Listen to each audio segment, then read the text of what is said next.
will make a statement to the European Parliament on the preparations for next week's G20 summit. As chairman of the G20, Gordon Brown has been offering active international leadership at what is proving to be one of the most difficult times in recent history. The speed with which he has helped develop the G20 as a new tool of international economic governance is both encouraging and impressive. Today, there is no old Europe, no new Europe, no East or West Europe. There is only one Europe, and it is our home Europe.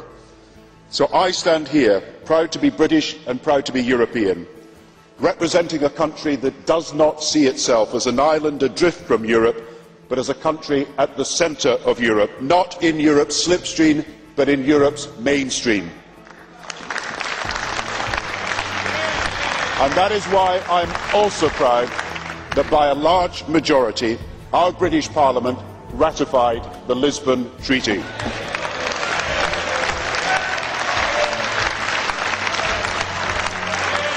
And I believe that we in Europe are uniquely placed to lead the world in meeting the wholly new and momentous challenges of globalisation ahead. Prime Minister, you received some criticism this afternoon for your comment, British jobs for British workers, but you can brush that aside, because from the moment you said it, I don't think anybody seriously thought that you would ever, as a British Prime Minister, put the interests of British workers above that of your European dream.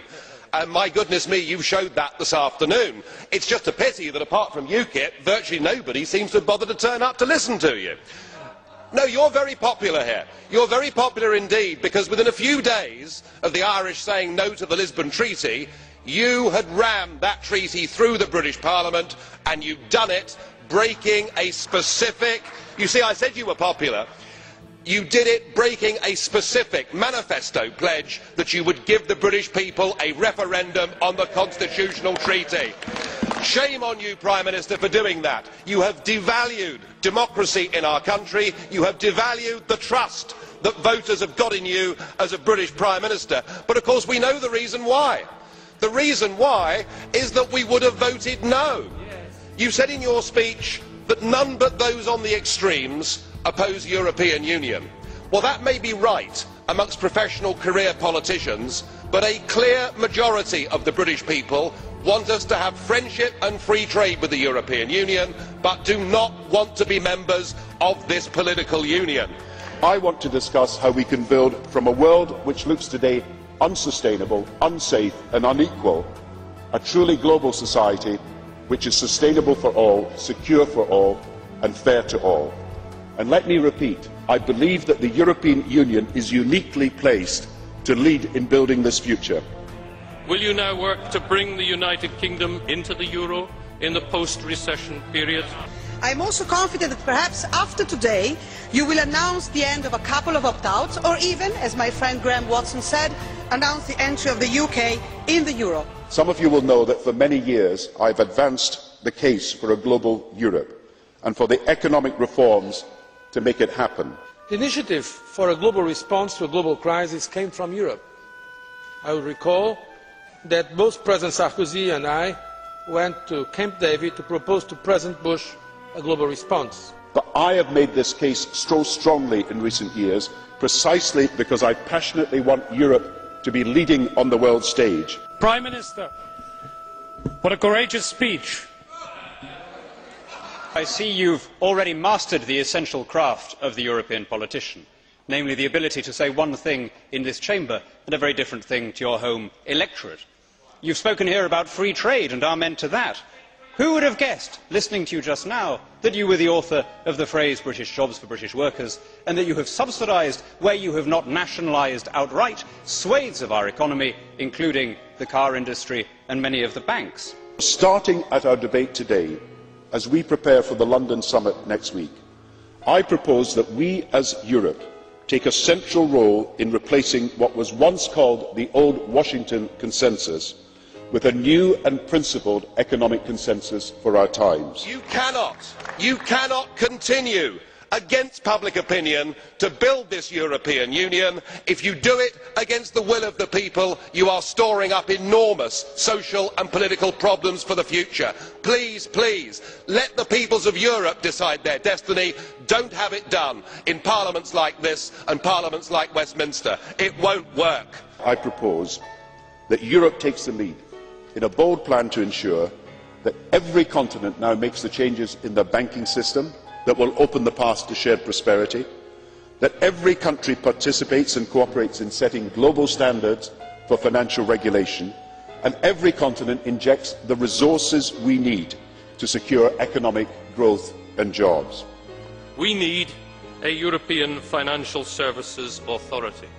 We need also to reject all forms of economic nationalism and protectionism.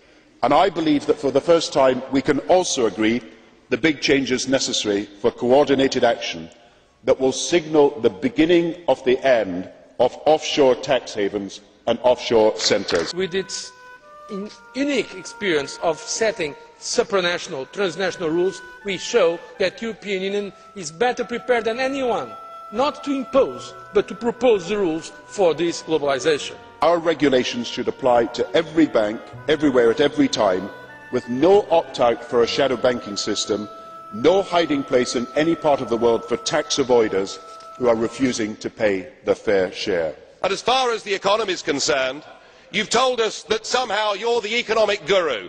You're the man that can save the world. Well, I remember very well your first big act as Chancellor when you sold 400 metric tons of gold on the world's exchanges at $275 an ounce. At today's valuation, that would be $10 billion higher. But it isn't just the fact you got it wrong, because we can all get it wrong. It was the fact that you announced in advance how much you were going to sell and on what day you were going to sell it. It was an error so basic that the average A-level economics student, even in these educationally devalued times, wouldn't have done. To add to that, you've destroyed our private pension system. You took away from the Bank of England its ability to regulate the banks and gave it to the tick-box bureaucrats at the FSA in Canary Wharf. And we haven't heard an apology. Your government has apologised for the Amritsar massacre. You've apologised for slavery. You've apologised for virtually everything. Will you please apologise for what you did as British Chancellor, and then perhaps we might just listen to you. Thank you.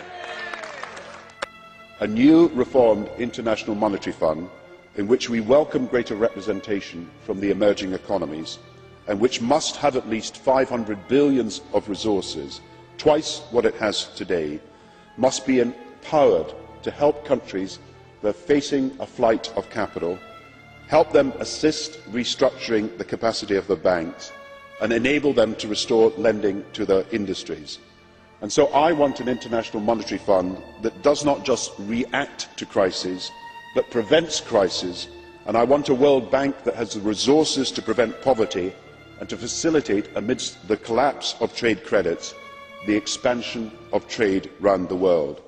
Perhaps you would have more moral authority in this House if your actions matched your words. Perhaps you would have more legitimacy in the councils of the world if the United Kingdom were not going into this recession in the worst condition of any G20 country. The truth, Prime Minister, is that you have run out of our money. The country as a whole is now in negative equity. Every British child is born owing around £20,000. Servicing the interest on that debt is going to cost more than educating the child. And today I want to emphasise also that Europe and America can work more closely together. I talked to President Obama yesterday about what I want to talk to you about today, about a new era of heightened cooperation between Europe and America. Now, never in recent years have we had an American leadership so keen to cooperate at all levels with Europe. The European Union is moving. We will say it loud and clear in London so that we can be working together with our partners, namely our American friends. We want the others to move along with us. We need global rules to the global economy. So starting with the EU-US summit a few days from now, when President Obama comes to Prague, we can transform that summit from just an annual meeting into an unstoppable progressive partnership to secure the global change that the world now needs. Prime Minister, you cannot carry on forever squeezing the productive bit of the economy in order to fund an unprecedented engorgement of the unproductive bit. You cannot spend your way out of recession or borrow your way out of debt. And when you repeat in that wooden and perfunctory way that our situation is better than others, that we are well placed to weather the storm, I have to tell you, you sound like a Brezhnev-era apparatchik giving the party line. You know, and you know that we know that it's nonsense. Everyone knows that Britain is worse off than any other country as we go into these hard times. Tell me now so I know. Nice speech, Mr. Brown, but what are you ready to do, really? If you tell me now, then I know